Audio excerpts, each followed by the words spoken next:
We begin now with short opening statements. The order was determined by a random drawing this morning. Charles Schumer will go first. Good evening. Thank you. And hi, Joe. Very nice to meet you. Good to be here. I want to thank Errol, Susan, Spectrum News, Union College for having this debate. I look forward to it. In the last 2 years under my leadership, the Senate has had the most productive session in decades. For example, people always used to decry that New York sent more money to Washington than we got back. For the first time under my leadership, we got more money back than we sent to Washington.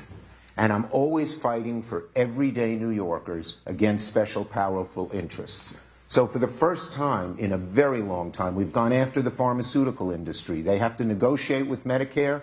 The price of your prescription drugs will be much lower. We passed the most important climate change bill ever.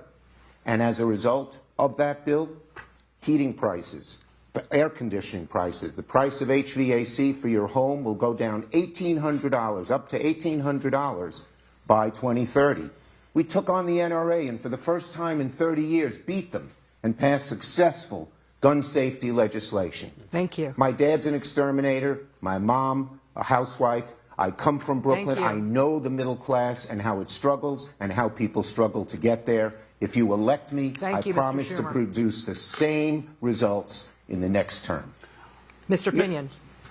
Well, it is great to be here. I am Joe Pinion, the Republican nominee for U.S. Senate, and there it is, the legend of Charles Ellis Schumer.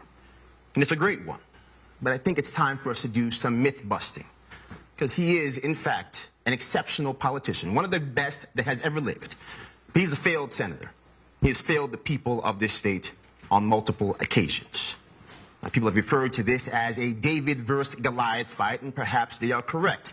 Because like that blind biblical giant, Senator Schumer has a difficult time seeing what is clearly in front of all of our faces.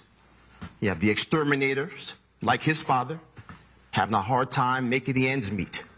The farmers, the family farms, having a very difficult time making ends meet.